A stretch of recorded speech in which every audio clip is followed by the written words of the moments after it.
Hey, it is 12 noon on Wednesday, which means it's time for this week's episode of Ask the Instructor. I'm John Kurtzman. The show is brought to you by the Tampa School of Real Estate. Every Wednesday, 12 noon Eastern Time, we're here to help you understand the technical side of the real estate industry, which what we're talking about today is what it is that real estate professionals actually do.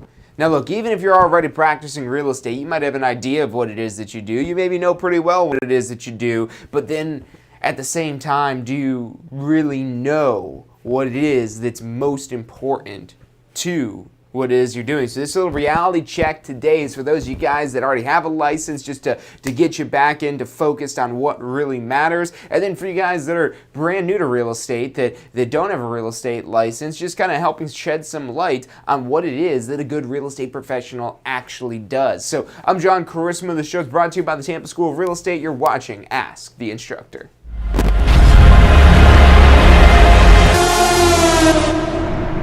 You are watching Ask the Instructor. Absorb the knowledge. Become the expert.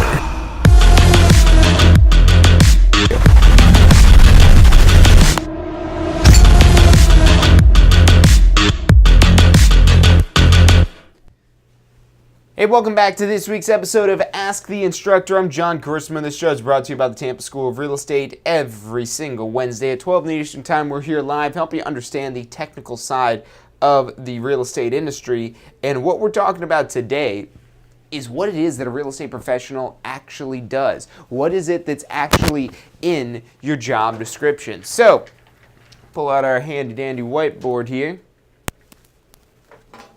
So what is it that real estate professionals actually do? Now, if you watch any TV shows, they make it look real easy, like, oh, wow, look, you just go show them 3 homes, and then they want to buy one. And you know, maybe we answer some questions, like, this is the family room, and this is the kitchen. Yeah, that's you know, part of it. That's the fun part of it. And really, all this stuff can be fun, because it only doesn't get fun when you don't know what you're doing. So you know what you're doing, and you realize all these other parts, how they all piece together. So what's your primary job? And when I say what is your role, what is your job, what is it that makes you the most money? Because there's a lot of things you could do and call it practicing real estate, but what is it that actually gets you paid? Well, and that's going to be closing deals, of course, but then how do we get there? How do we get to that point of actually closing deals? What do we do to reverse engineer this process? And yes, it is very important that, let's say we are working with a buyer, that we do find them a home that they want to purchase. So they got to find that home it is they want to purchase to put under contract. And that's just the first step there, because if we don't have that home, then none of this other stuff matters. But then there's all kinds of parts of the sale, the inspection, the appraisal, and maybe a survey being done, and maybe there's some repairs being done, the escrow money, so many other things that factor into this. But look, so I like to use this analogy whenever I talk about what a real estate professional actually does. So, you might have heard me talk about this story before, but if you haven't, it's a really good one to know. So Henry Ford, the founder of Ford Motor Company, the person who revolutionized automobile manufacturing with the Model T and the whole assembly line process. So this guy is, you know, one of the major top names, one of the, you know, fathers of the automobile industry, the modern automobile industry. So you think, and especially this day and age, not living in the time that Henry Ford lived in, that, wow, you must have been super great. But he was actually criticized by people. And he was criticized for not knowing his operation. Now, you've got to understand the change that was occurring in the Industrial Revolution of the United States when we were shifting from, because before, if you wanted a car, you'd have to be very wealthy, because you would have a car custom built just for you. And there would be somebody or a team of people that would build that car just for you, and that's what they did. They would build cars for an individual person. And what that did is it made costs skyrocket, because it was custom built. And not everyone could afford this expensive piece of machinery that is the car. If you wanted a pair of shoes, you go to what do they call them? The shoemakers. You go to a shoemaker and they would make the shoes for you. You wanted clothes, you'd go to somebody and they would make the clothes for you. And these people would be basically responsible for building out this one thing.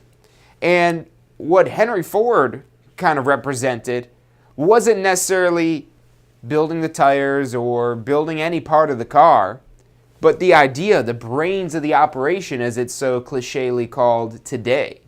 So he was the brains of the operation.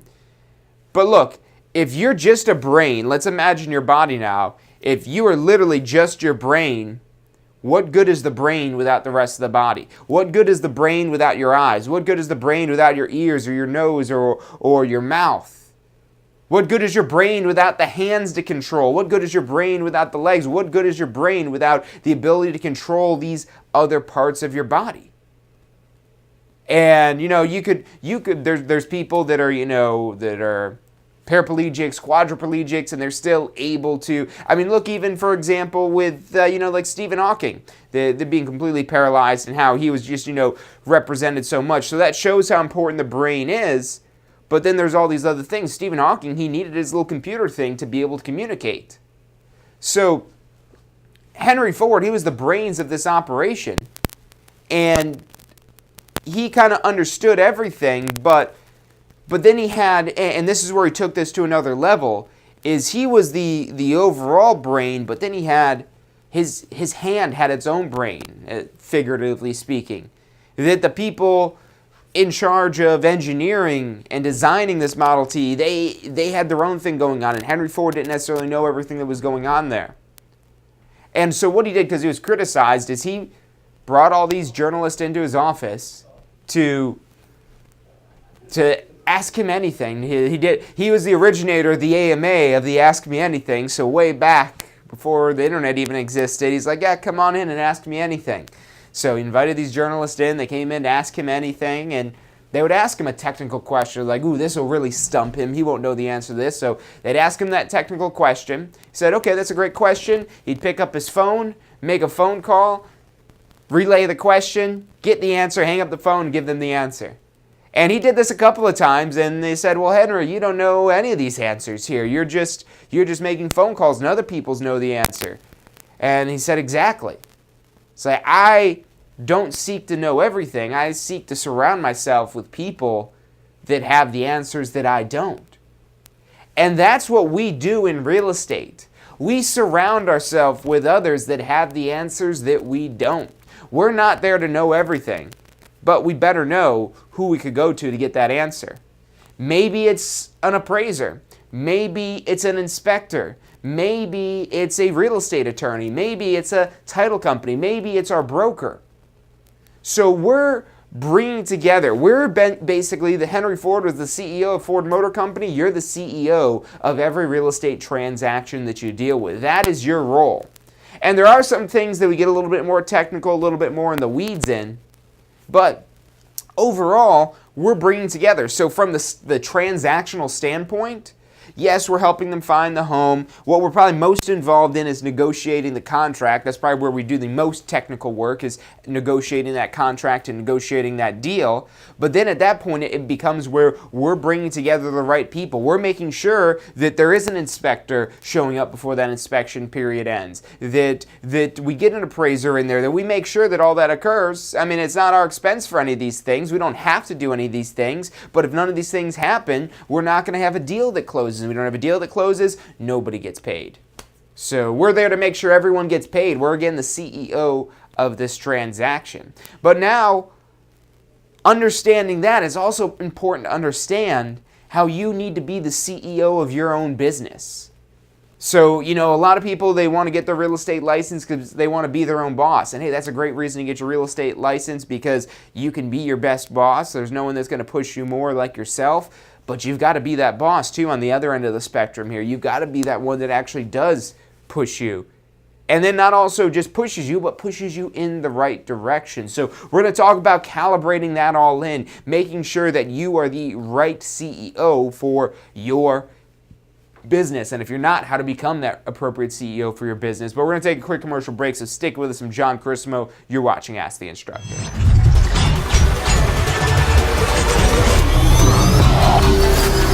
The most powerful tool to study for your real estate exam is the Question Simulator from Tampa School of Real Estate. We've used our years of experience in preparing students for the Florida real estate exam to bring you the most powerful exam study tool available. In the Question Simulator, you'll be able to go directly to a particular unit so you can focus on the sections where you need the most practice. We have also included the percentages of each unit so you know which units are the most important for your real estate exam. Every question will immediately give you detailed feedback, which is almost always more important than the question or the answer themselves. After completing all the questions in a particular unit, you can go through question by question and review any that you've gotten wrong. You could also print out a report at the end of each quiz. The Question Simulator from Tampa School of Real Estate is 100% mobile compatible, so you can practice with test questions anywhere you have your phone with you. Enroll now at questionsimulator.com and get ready to pass your exam.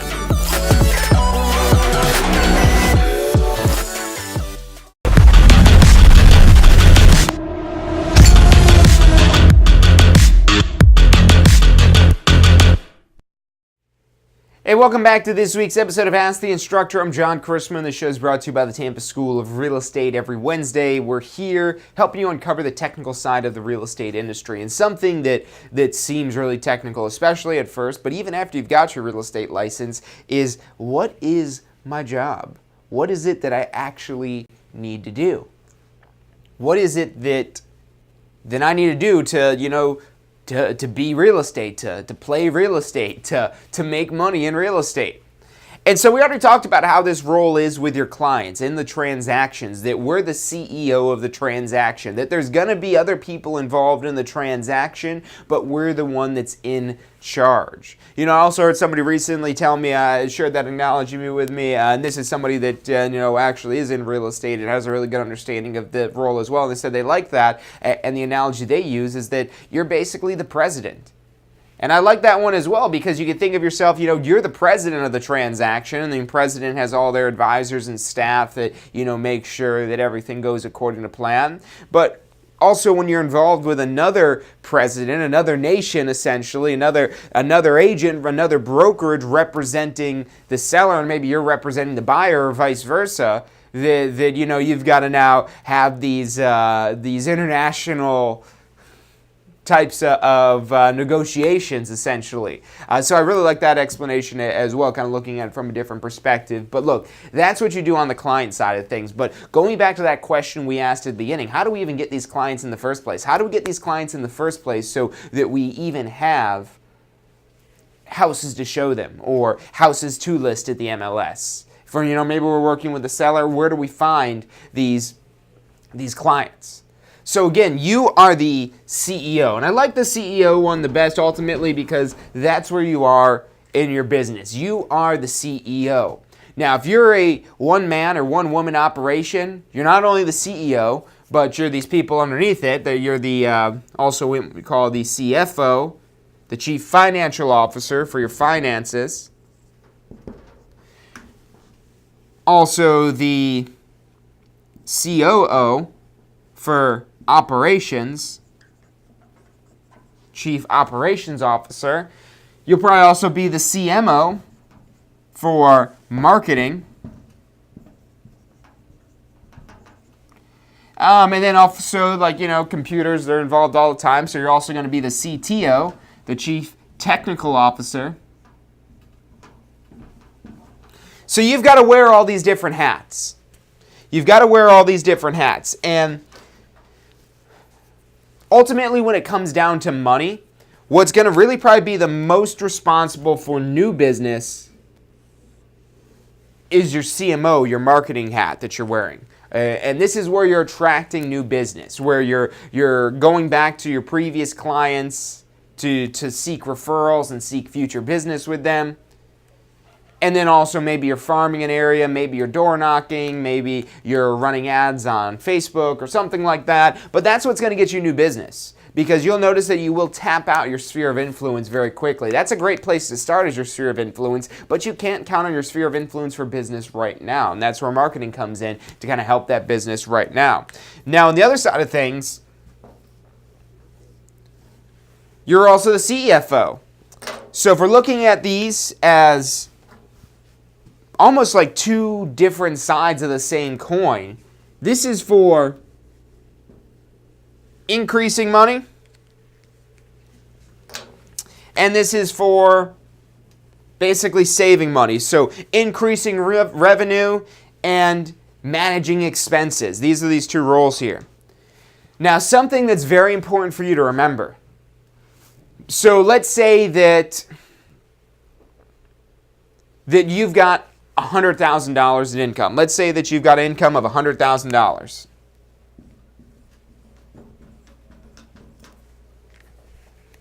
And let's say that you've got expenses of $20,000. So that leaves you with $80,000. Maybe your expenses are $30,000, bringing you down to $70,000. Maybe your expenses are $40,000, bringing you down to $60,000. So being that the more expenses we have, so with $60,000, that puts us at $40,000 of actual income. Would you rather have $60,000 worth of expenses, or would you rather have $10,000 expenses? Or how about this? Let's just eliminate expenses altogether. Let's just say we're the greatest CFO in the world, and we figure out how to get our expenses down to zero. So now what are we left with for income? $100,000. So now what? Is there anything left to do? Is there anything we can do at this point?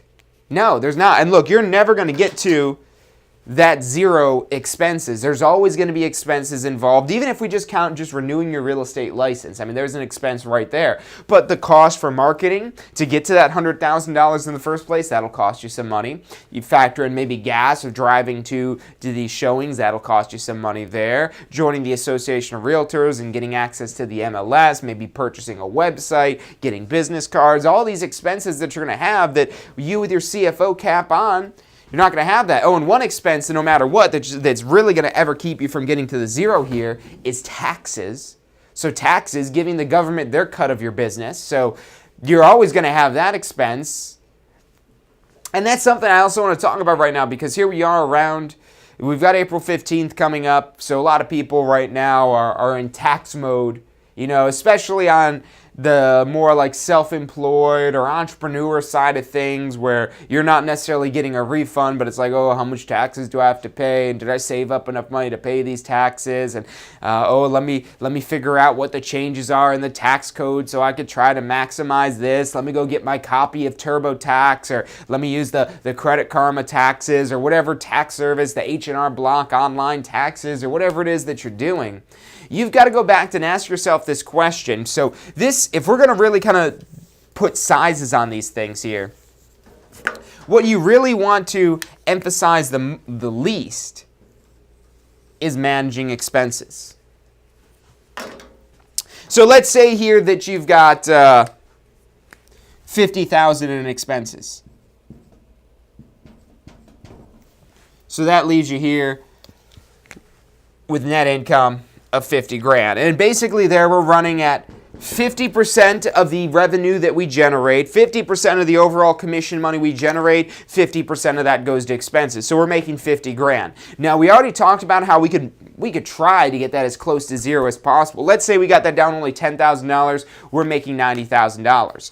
But if we instead focus our efforts on these things that generate more business. And also this is where the operation side of things as well, making sure things are running smoothly and efficiently, figuring out how we could do actually more business, figuring out maybe how you could have some, technical systems or something like that helps facilitate the operations. Because let's say we kept that at 50% of expenses. We kept this at 50% expenses. But let's just say now we've got $1 million in gross commission income, which that's a ton of expenses. That puts us at $500,000, half of our income being expenses. But now how much are we making? It's no longer just $90,000, or maybe even the full $100,000 that we started with at the beginning, but now you're making $500,000. And that's keeping that same 50% expenses. So if you maintain that rate of expenses, yes, you're going to have higher dollar amounts of expenses, but if you direct your attention towards what actually generates income to your business, you're going to have way more potential.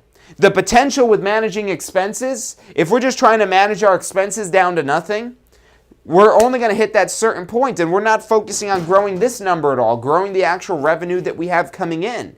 Whereas for growing the revenue we have coming in, the sky is the limit. You get to that $1 million, even if your business is still 50% expenses, you haven't done anything to eliminate that expenses at all, you're keeping that same ratio, that brings us now to $500,000. So you have much more potential to grow your income, your overall net income, by increasing your revenue rather than minimizing expenses. But look, this is a hard shift to make. Because you might say, oh, I got to get my taxes done. Let me try to do this myself. I'll save a couple $100 hiring an accountant. Maybe $100 hiring an accountant, or maybe $500, maybe $1,000. It depends how much money you're making. That seems to be how accountants charge their rates, and it's pretty hard to fool your accountant that you're making a different amount of money because they've got the books. So you hire your accountant, and maybe this accountant costs you $200, let's say. And you're like, oh, I could have saved that $200. There's a lot I could do with that $200,000. Boo-hoo, my $200 is gone. But look, here's the issue now. You don't have to worry about figuring out the tax code. You don't have to worry about what forms you have to fill out. You don't have to worry about making sure everything is submitted to the IRS on time, because you're paying somebody to take that burden for you. And now what can you do with all this extra time? Well, we could figure out what other expenses that we could, let somebody else deal with. We might even end up going up to here. Let's say that we go up to not just 50% expenses. Let's say that to operate at these higher levels, it's going to be expensive to do that. Let's say that we go all the way up to 80% expenses, which is going to put us at here $800,000, which we're not making as much money there, but we're still making $200,000. So if I asked you, would you like to start a business that has $800,000 in expenses? And your initial reaction would probably be like, oh no, $800,000 in expenses. Wow, that must be a terribly ran company. But then what if I told you that company's bringing in $1 million and you're walking away with $200,000? If your real estate business could get to that point where you're generating $1 million in gross commission income, yeah, it's really expensive because maybe you've got a team that you're working with and you've got multiple agents working in the deals. Maybe you've got your own office and all these other things that can go in there. $200,000 is still a nice dollar amount to actually clear in the end of this. And the only time you should really worry about this whole managing the expenses at the level of, oh, well, where can I cut? You want to ask yourself this question first. Is this an expense that is necessary? Is it necessary? If the answer is yes, then leave it. If it's a necessary expense, what are you going to do about it? So if it's a necessary expense, nothing we could do. Is it necessary? Yes, okay, let's not waste our time on it. And then if we say, is it necessary, and the answer is no, like advertising. Advertising isn't necessarily necessary, but that is our second follow-up question now. Is it going to help me grow my business? Is this going to help bring new clients in the door? And that's exactly what advertising is for. Yes, this is going to help us ultimately make more money. So, okay, yes, that passes the second test. So, yes, it's going to grow my business. Let's leave it. Let's not even worry about that. If you're trying to, at a very simple, basic level, especially when you're first getting started out, you just ask those two questions. Number one, is this something that is necessary? And when I say necessary, meaning like required, not like it seems necessary. Like advertising, it's not necessary. You could have a real estate business, even a successful real estate business, without advertising. So advertising even is optional. So that would fail that test. No, it's not necessary. License renewal fee, yeah, that's necessary. If you're using the MLS and you're using lock boxes and all those other things, Association of Realtors isn't necessary. Yes, okay, we can complain about it all we want, but that's not a good use of our time. But then we get to the things like advertising, or how about the website? The website, for example, because really what you should be asking, not is this going to get me more business, but is this going to get me more business today? And if the answer is yes, okay, leave it. And then maybe you want to ask a third follow-up question to this. Of am I using this to its full potential, to its full capability? So maybe you are spending $1,000 a month in advertising. So maybe you're dropping $1,000 a month in advertising, but if you're not following up on those leads that you get from that advertisement, is that a good use of that money? And the answer is no. So that's really the third question if you're still on the fence. So maybe it is something that's going to grow your business, but are you taking it to its full potential right now? Maybe it's something that you're not ready for yet. Maybe the website aspect that you're considering having a website, or maybe you think that, oh, I need a website. You don't need a website to have a successful real estate business. Look, it's good to have. It'll help your business, but it takes some time with the website to get it actually producing, and it takes the effort on your part to, again, nurture those leads that you get out of there. And maybe setting it up in the first place. So again, going back to that whole cost of your time thing, we could save some money by building our own website, but is it going to be a good website? Is it going to work? Is it going to be something that actually produces business? And is it even worth the amount of time it's going to take us to get it all figured out for what it is that we're saving here? Or, maybe we pay a little bit more money. Maybe we pay a little bit more money. It's a greater expense, but maybe it's a website it's a template that's maybe proven to work. Maybe it's a designer that specializes in building websites that convert well, and not only do they build the website, that they've got a support system in there for helping you nurture the leads that go into that. So that's where you've got to ask the questions. Are you taking that on? Are you going deep into your website? Because there's only so much you can keep your attention on at any one point in time. And if you just have a base level attention on everything, you're not going to make any progress anywhere. You have to go deep on certain things to really, if you're trying to build out lead generation, okay, maybe you're going to do that through a website, but are you ready to commit the amount of time, the investment of time, the investment of money that it's going to take to get people on there? Because if you're not advertising, we've done other episodes before on real estate websites, but ultimately if you don't put money behind that website to advertise it, it's usually not going to produce any results, or at least not worthwhile results. So if you're not putting the money behind the advertising of that website, then it's probably not worth it. So you're constantly evaluating your business. You're wearing probably each of these hats every day. When you're practicing real estate, that's when you're in your operations role here. So you're in the operations role of making things happen, but then you also need to focus on how you can grow your business. And this is probably where you want to spend the most of your free time on, and then a little bit of time maybe on just, okay, let's make sure that I'm not being bled dry somewhere. Let's make sure that there's not something that I'm not fully utilizing. Let's make sure that, this whole website thing, am I really taking full advantage of it, or is this something I should worry about later and not worry about it right now? So when I'm ready, then I can go deep on it. So these are the different roles it is that you're basically trying to fill every single day in your real estate business. Because remember, you're growing a business. That's what you are. Even though if you're a one-man or one-woman operation, you've got a business. And you're the CEO of that business, but at the same time, you're also in charge of all these other roles. And there's a lot of ways you could maybe outsource some of these things. You could hire some advertising agency. You could maybe start building out a team to actually carry out these transactions. You could hire an accountant that's going to be, an accountant essentially on retainer that's there not only to just do your taxes, but also, give you some financial advice on the business and where it stands right now as well. The technical support type of thing, that could be outsourced as well. So you've got to figure out how you're filling these different roles and ultimately what that greater vision is that you're trying to achieve. Because if you don't have that greater vision figured out that you're trying to achieve, you're going to be just stumbling around trying to find success in your real estate business. So look, that's about all the time we've got for today. So look, if you're interested more in growing your real estate business, you've got to take our post-licensing course. It's required to get your renewal for your first-time renewal of your real estate license. So if you haven't done post-licensing yet, don't do it because you need to do it. Do it because you want to do it, because you can learn a lot of valuable information about growing your business. It's no longer just about our syllabus, at least for the post-licensing course. We can't speak for all schools out there, but our post-licensing course is focused on things you need to know about running a real estate business. Not just getting the license and focusing on the laws. That's all about the laws you need to know for the exam. Post-licensing is about now, okay, how can we grow that real estate business? How do I figure out what it is I'm doing, and how do I build a business? How do I build something other than just, me doing everything and hoping I figure something out? So that's all the time we've got for today. If you've got questions on any of this stuff, give us a call. Phone number is 813-333-2676. Again, that's 813-333-2676. I'm John Christman. The show is brought to you by the Tampa School of Real Estate. Thanks for tuning in today, and I'll see you Friday for State of Real Estate.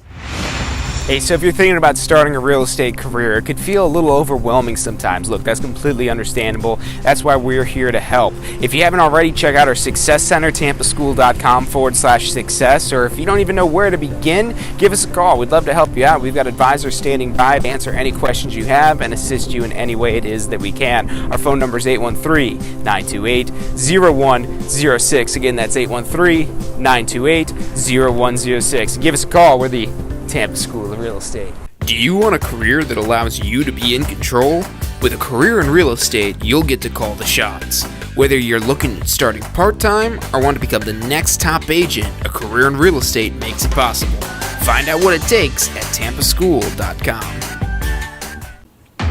Do you want to incorporate studying for your real estate exams into your busy schedule? Now you can review the key topics you need to know to pass your class and state exams with our MP3 audio review. Simply pop in your headphones or connect to your car to reinforce crucial information while you exercise or drive. Listen to the first unit for free at mp3audioreview.com. That's mp3audioreview.com. Are you thinking about a career in real estate? Hey, I'm John Christman with the Tampa School of Real Estate, and we've helped thousands of people just like you obtain their real estate license. If you're thinking about a career in real estate, give us a call. The phone number is 813-928-0106. Our advisors are standing by to answer any questions you have and assist you in any way they can.